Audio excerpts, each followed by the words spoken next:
He rode out to find a missing girl. He never came back. That single line has haunted the Missouri plains since the fall of 1830, whispered across taverns, back roads, and church pews, like a curse too dangerous to say aloud. What began as a routine disappearance, a 19-year-old farm girl named Clara Whitlow, walking north at dusk, would unravel into one of the most disturbing forgotten cases in American history. A story buried by time and fear. Sheriff Elias Granger, a man known for his sense of justice and unwavering faith, left town to investigate.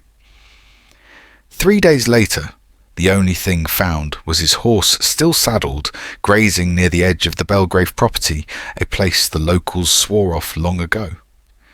This is not just a true story. It's the kind of unexplainable mystery that crawls under your skin and stays there. What happened in those final miles is more than unsolved. It was never meant to be remembered. Until now. The sun had barely touched the horizon when Clara Whitlow vanished. Locals said she was last seen crossing the northern ridge alone barefoot, carrying nothing but a torn hymn book and an unreadable expression. She didn't scream. She didn't leave a note, just disappeared into the dying light like she'd been pulled beyond the edge of the map. Sheriff Elias Granger, a war veteran turned lawman, was summoned within the hour.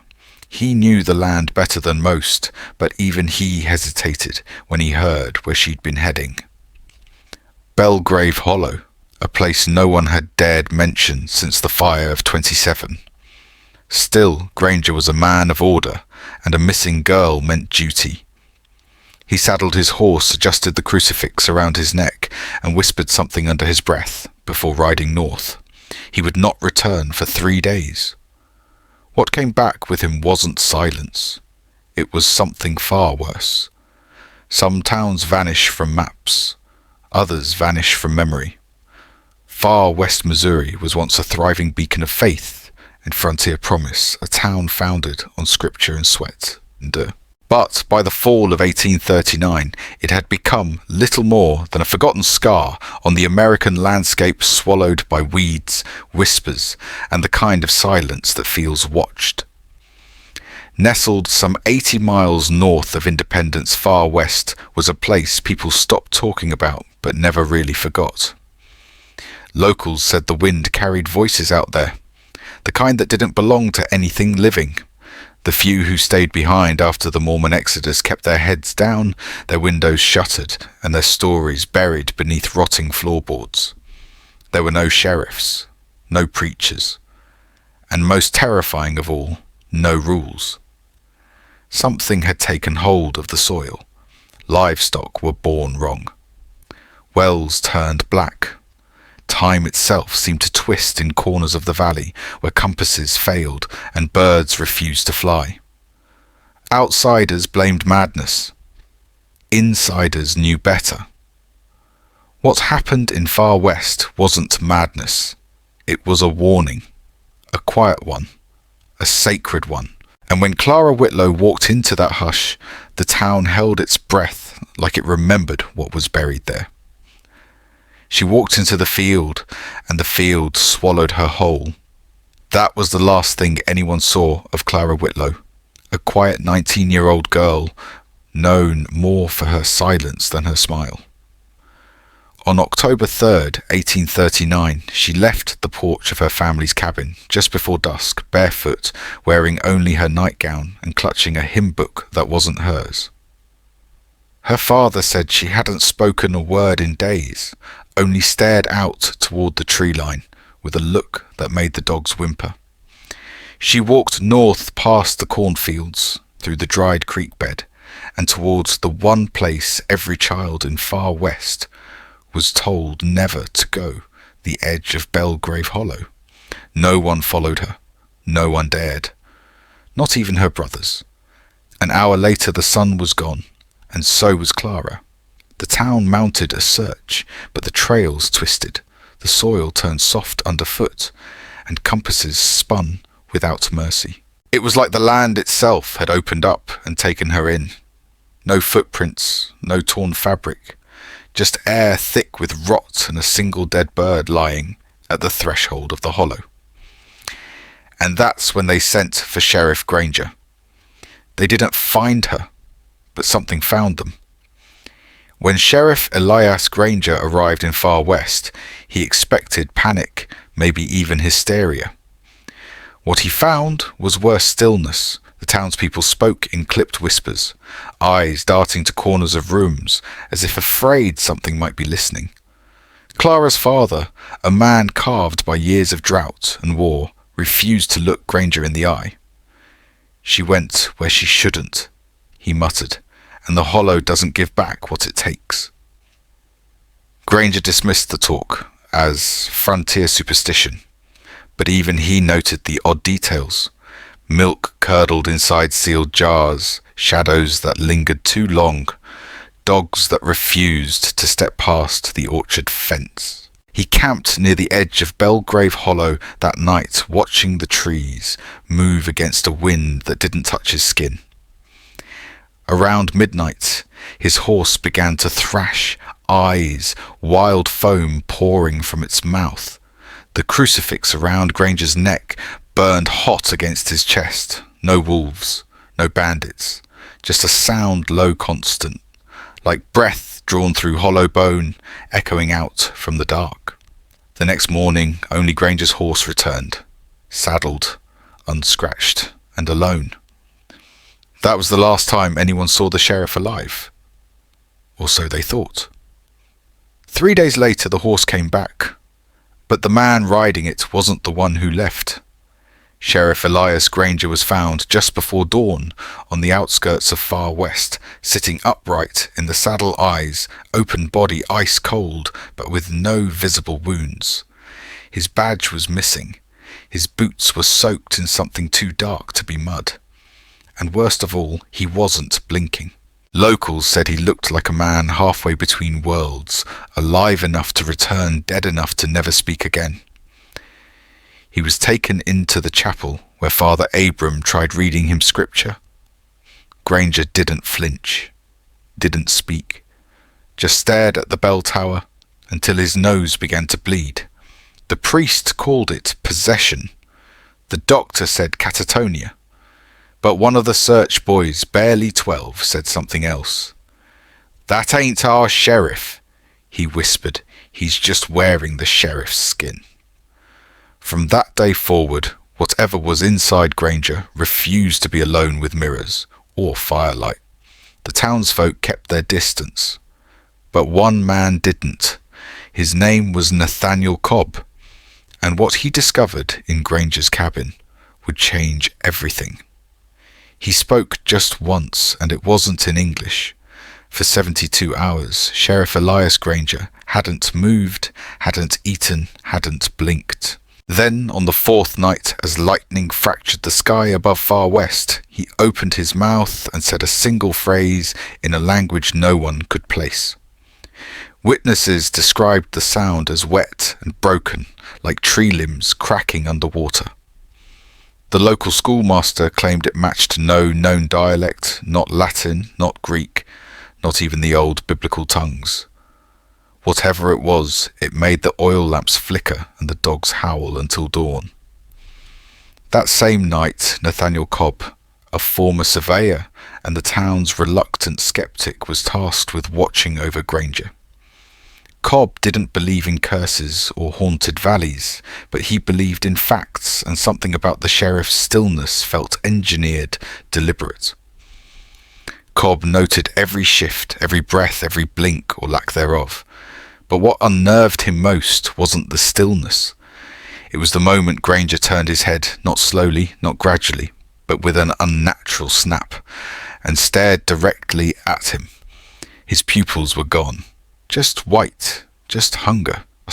That was when Cobb realized the man in that chair might remember the hollow, but he no longer remembered being human. And Cobb was going to prove it. The eyes weren't just wrong. They were watching something behind you. Nathaniel Cobb had spent the better part of 2 hours documenting Sheriff Granger's conditioned pulse, slow but steady, no bruising, no signs of dehydration, and yet the body sat stiff, like dried leather stretched over stone. But what unsettled Cobb wasn't the stillness, it was the feeling that Granger's presence had begun warping the space around him. The temperature in the room dropped 10 degrees, though no storm rolled in. Candle flames leaned away from the sheriff's chair. The shadows behind Cobb grew longer, deeper, and twisted in directions the lantern light couldn't explain. And then Granger smiled. Not a full smile, just a corner twitch, too quick, too sharp. Cobb leaned in, whispering a question he didn't even remember asking, and Granger answered, in a voice that came from his mouth, but echoed from the floorboards. It was a perfect imitation of Clara Whitlow's voice, word for word, recounting a prayer only her mother would know. Cobb stumbled back, sick to his stomach, unsure if what he'd just heard was possession madness, or something worse, a kind of mimicry that didn't just mock the living, but understood their grief. And that's when the knocking began. It wasn't the knocking that scared him. It was the fact that it was coming from inside the walls. Nathaniel Cobb froze. The chapel was empty, its stone walls thick, unyielding, built by hand before Missouri was even a state. But the sound, 3 slow, deliberate knocks, echoed not from the door, not from outside, but from within the structure itself. Granger didn't flinch. Instead, his head turned again, impossibly slow this time, as if controlled by wires behind the skin. His eyes, still blank and gleaming, followed something along the ceiling that Cobb couldn't see. A draught of wind moved through the room, though no windows were open, and the crucifix above the altar spun upside down without a sound. Cobb backed toward the door, hand trembling near his revolver heart, punching against his ribs. Then Granger spoke again, in Cobb's own voice. The words were identical to what Cobb had whispered to his dead wife years ago, the exact phrasing, intonation, even the stammer he'd had back then. It wasn't a guess. It was a memory stolen and weaponized.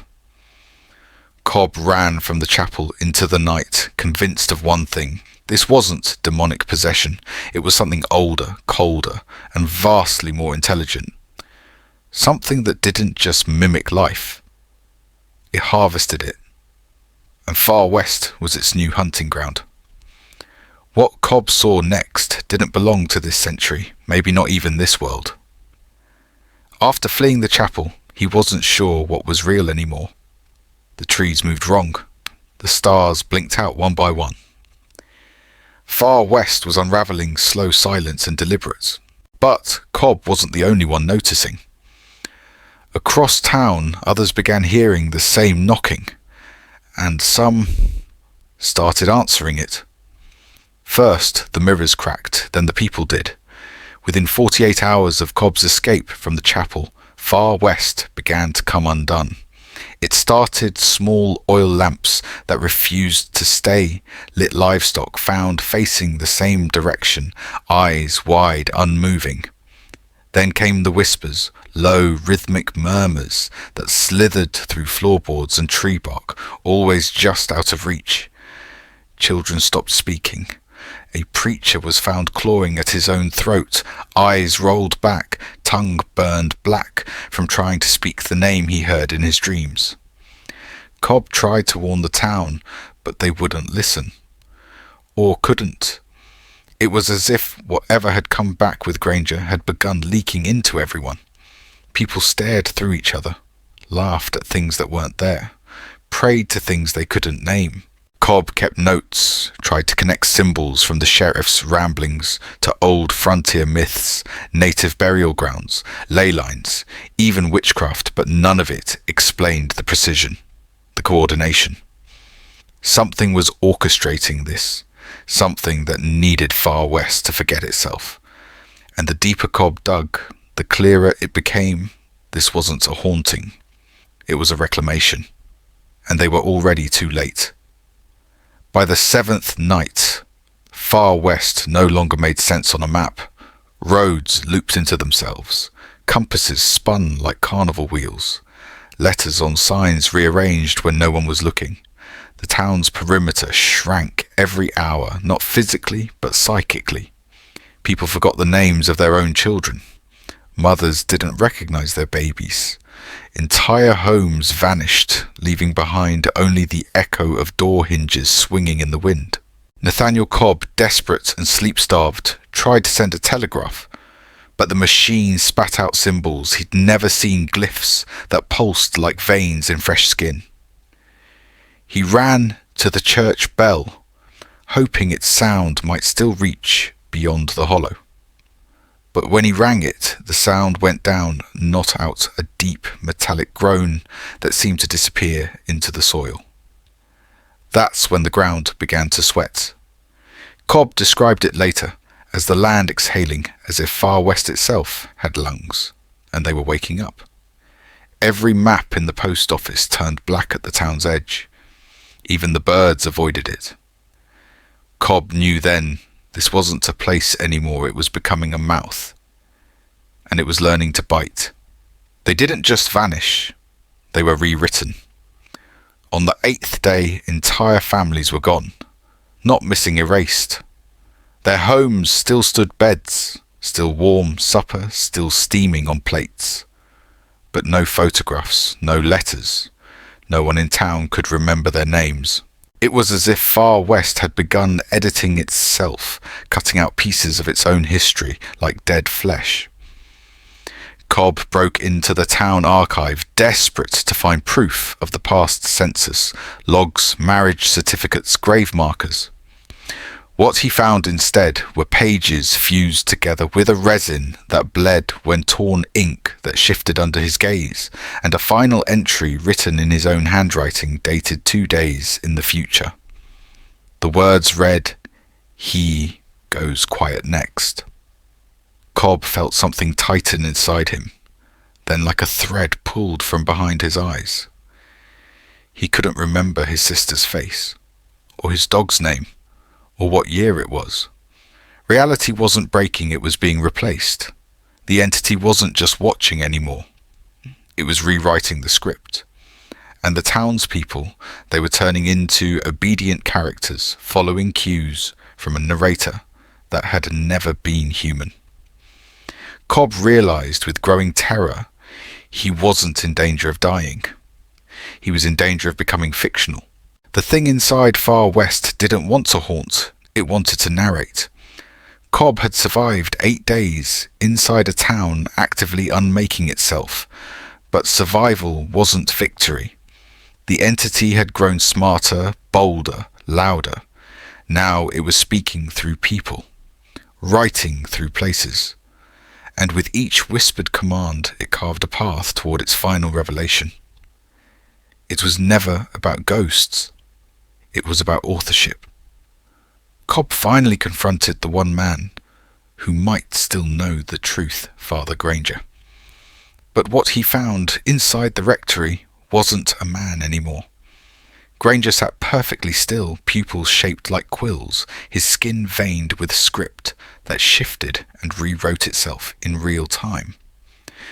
On the wall behind him, a massive diagram stretched across stained plaster symbols, dates, and one terrifying phrase repeated over and over: "The town must obey."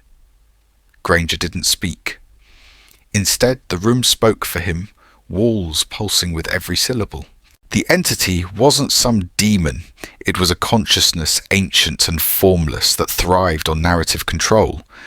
It had rewritten towns before entire histories swallowed and replaced with docile versions that no one questioned.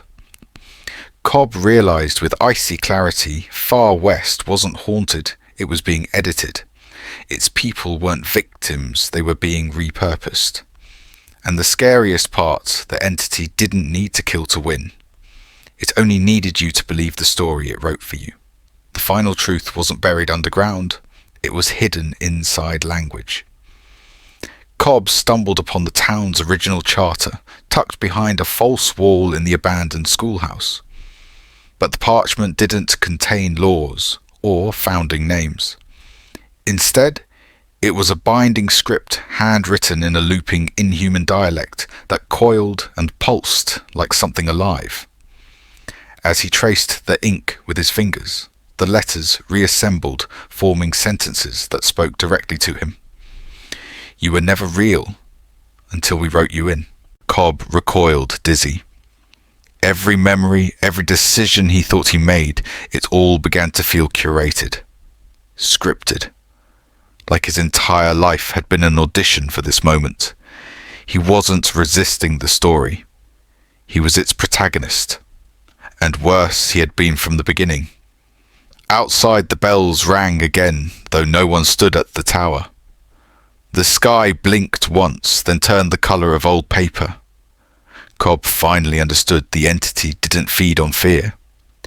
It fed on narrative belief. And now it had an audience. Millions, maybe. Watching, listening, repeating. You weren't watching the story, you were in it the whole time. Cobb ran to the broadcast station on the edge of town, hoping to warn the outside world. But when he flipped on the live feed, he didn't see a camera. He saw himself already on screen speaking lines he hadn't said yet, standing in a room he hadn't entered. The broadcast was ahead of him. Every second he tried to act freely, the monitor showed he'd already done it. Free will shattered. Panic set in. On the control panel, dozens of labelled tapes played on loop episode 1, Cobb Arrives episode 2, The Chapel episode 8, The Rewrite. It wasn't surveillance, it was a series. And Cobb, he wasn't escaping. He was performing.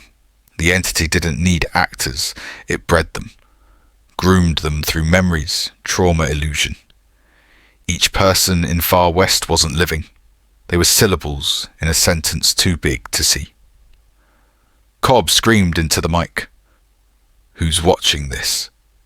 But the screen flickered back a single word, bold and centered. "You." There was never a fourth wall, just a thin veil of denial.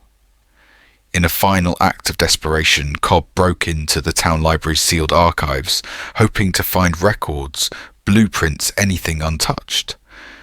What he uncovered instead was a thick volume titled the Season Finale.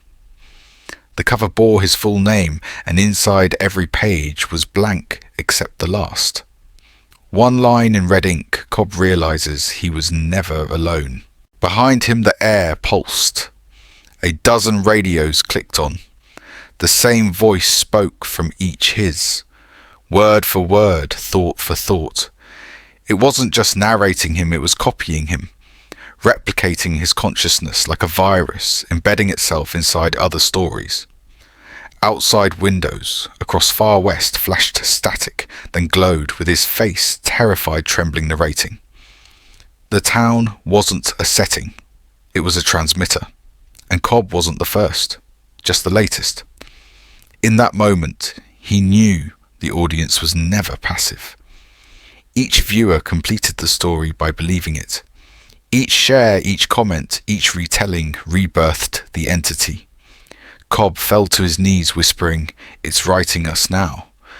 And somewhere far beyond the signal tower, a new episode began to type itself. The final twist wasn't what Cobb found, it was what he forgot. As the sirens wailed through a sky with no stars, Cobb collapsed in the middle of Main Street. Buildings flickered like unstable video renders. The ground beneath him shifted, not like an earthquake, but like code rewriting its own foundation. He reached into his coat and pulled out a photo he didn't recognize, a smiling version of himself, standing beside people he'd never met beneath a town sign that read, "Welcome back." On the back, scribbled in faint pencil, "We filmed this already. Don't resist the reshoot." Cobb looked up and saw not sky, but a massive, translucent dome reflecting a control room. Cameras weren't observing Far West, they were projecting it. His memories, identity, purpose. all fabricated scenes for a larger looping narrative. No exit, no origin, no author, just perpetual syndication. That's when he heard it. A child's voice whispering from a nearby toy radio. You're just the rerun we let remember. Every scream, every revelation, every rebellion had been aired before. Cobb wasn't escaping the horror. He was its season finale. What happens when a story refuses to end because you've already become part of it, as the final frequencies echo through the deserted streets of Far West?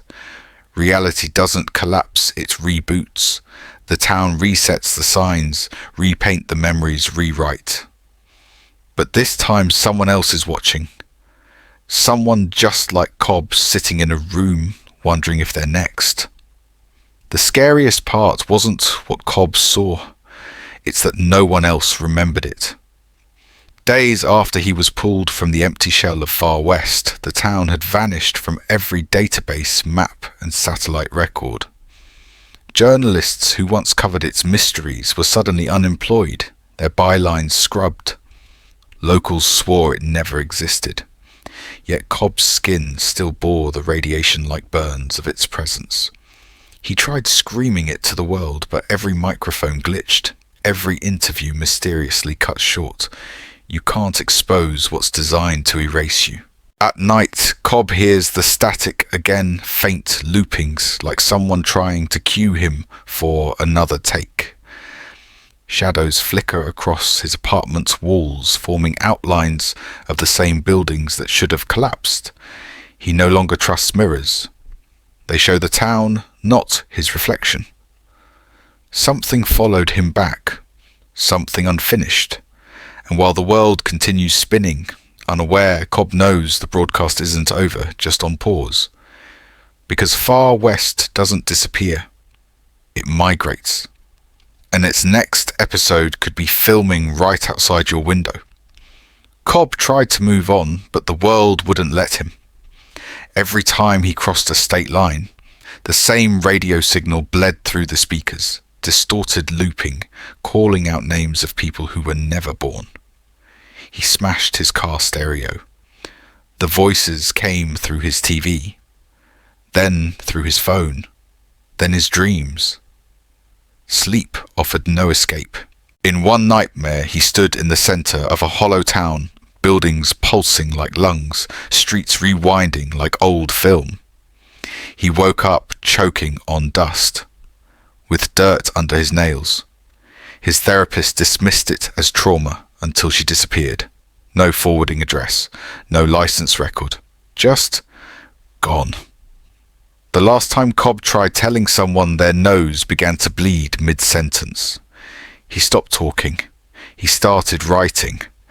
But even his journals began to rewrite themselves. Entries vanishing, ink blurring. The narrative was rejecting him. Somewhere, somehow, the town was still editing reality and he was still in the cast. He just didn't know which scene he was in. Because once you see Far West, it doesn't haunt you, it casts you. And you'll never know if the cameras stopped rolling. Months passed, but Far West never left him. Cobb moved to cities with bright lights and crowded streets, hoping noise would drown memory, but silence followed. Elevator lights flickered the same way the street lamps once did. A stranger on the subway mouthed words he hadn't spoken aloud. He tore up every photograph he owned, but shadows lingered at the edge of each frame. He tried dating again, only to see his partner's reflection blink when she didn't. Every intimate moment cracked open with echoes, a knock at the door that never came, a whisper behind a mirror, names no one should remember. When he touched old maps, roads realigned beneath his fingers. When he dreamed, he walked those roads. The town had imprinted itself, its logic, its rules, its hungry presence onto his psyche like a cursed operating system. Cobb wasn't haunted by what he'd seen. He was rewired by it, and the worst part, he couldn't even prove it happened. Because Far West didn't need proof. It just needed a witness. And now Cobb understood the final horror. He was never meant to leave it. Let him go so he'd bring the story back. Some nights, Cobb would hear the sound of static, not from a television, but from inside the walls, as if the town's frequency had followed him across state lines. Children's laughter echoed through vents in his apartment, even though no kids lived on his floor. He once woke to find dust patterns on his ceiling, matching the layout of Far West's cemetery. At first he thought it was trauma, but then came the letter. No return address, just a single line written in faded red ink. We remember you. That night his mirrors fogged up from the inside, and when he reached out, his own reflection mouthed a different word than he spoke. He started seeing symbols carved into bus stops, scratched into his mailbox, etched in frost on his car windshield. They weren't warnings. They were reminders. Far West hadn't just infected his memory. It had embedded itself into reality, reshaping what was real, what wasn't, and what never should have been known. Cobb realized too late some places don't stay behind when you leave. They hitchhike unseen and wait until you're alone. Years later, long after Cobb disappeared from public records, a video surfaced on the dark web, grainy time-stamped to a date no one could verify. In it, a figure walks the streets of an unmarked town, the camera trembling as if held by trembling hands. Street signs flicker in and out of visibility, written in a language that shifts mid-frame. The figure pauses at a rusted playground. Every swing sways in perfect synchronization, though there's no wind. Then a whisper not audible, but felt cuts through the feed. We were never gone. That night, hundreds of viewers claimed their screens wouldn't turn off. Their reflections lagged behind their homes, smelled faintly of rust and lilac. And in a Reddit thread that was later wiped clean, someone posted GPS coordinates that matched the original Far West location. Only that land had been reported swallowed by a sinkhole 30 years ago. Cobb's story didn't end. It replicated, passed from screen to screen, ear to ear, growing stronger. Because the greatest horror wasn't what happened in Far West. It's that Far West learned how to follow you home. If you're still watching with the lights on and a racing pulse, you're not alone. Stories like this don't just scare us, they remind us how little we truly know about the places we trust to disappear. The forgotten towns, the redacted files, the people who vanish without a sound, all of it points to one chilling truth: some histories refuse to stay buried. And maybe, just maybe, that's the point.